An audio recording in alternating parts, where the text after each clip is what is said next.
Hello, folks. Welcome to Kudlow. I'm Larry Kudlow. So, with 13 days left until the November 8th midterms, polling data continues to suggest the cavalry is coming. Of course, polls don't matter. Only votes do. And like most folks, I am a polling skeptic.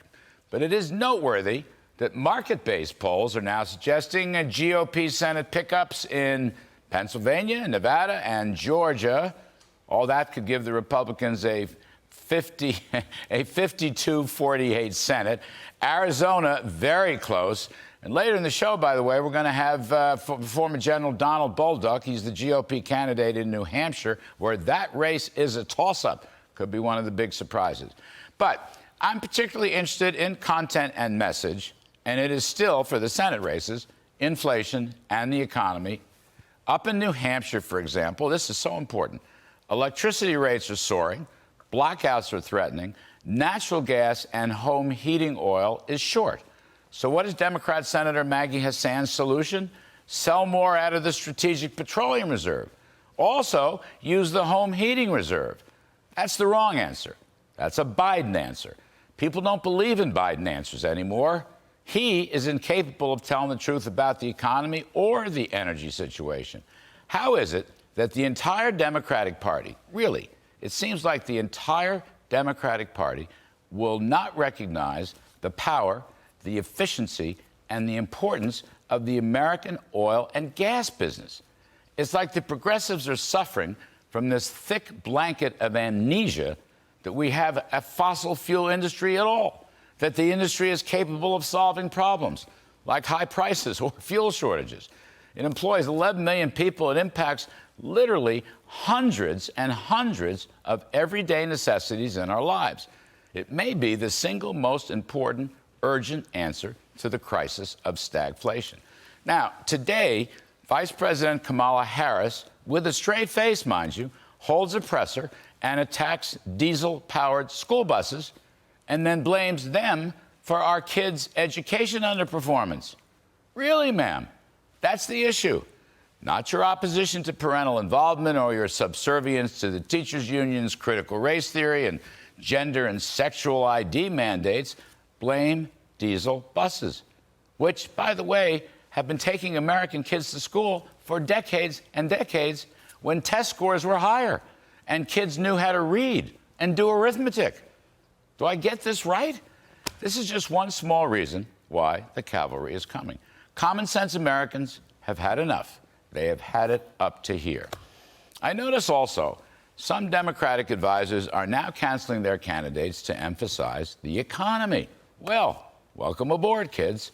But your man, President Biden, who all these Democratic Senate candidates have voted with, he took a booming economy with barely any inflation and turned it into a recessionary bust with 40-year high inflation. This is not an easy thing to do in 18 months. Real wages falling 18 consecutive months on a yearly basis. Grocery prices up 13% for families since the Biden inauguration. The president himself calls the economy, quote, strong as hell, end quote. Now, he's entitled to say that in a free country, but he's not entitled to make up his own facts. The fact that he keeps on with his fraudulent falsehoods itself has become a campaign issue because the voters have lost confidence in it and in his ability to solve the problem. The voters want checks and balances. Mr. Biden says he's never blocked oil and gas production, but of course we know that's dead wrong.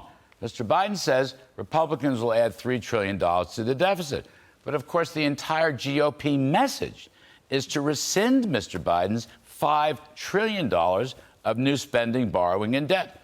You know what? I came across some old files from the Biden FY 2023 budget proposal just last March. Now, that itself had a $5 trillion spending increase price ticket. But on top of that, he proposed 36 tax hikes on individuals and businesses, totaling $2.5 trillion, including 11 separate tax hikes on the oil and gas industry. This is just from last March, when energy prices had already been skyrocketing for well over a year. It would have been the biggest tax hike since the early 1940s, according to some analysts.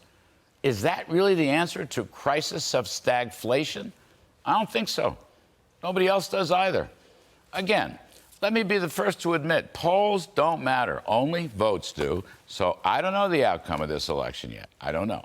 But the trends are very clear. Folks want inflation to go down, not up. They want the economy to go up, not down. No one's running around banging diesel school buses as the reason for poor education performance. Let's go a step further.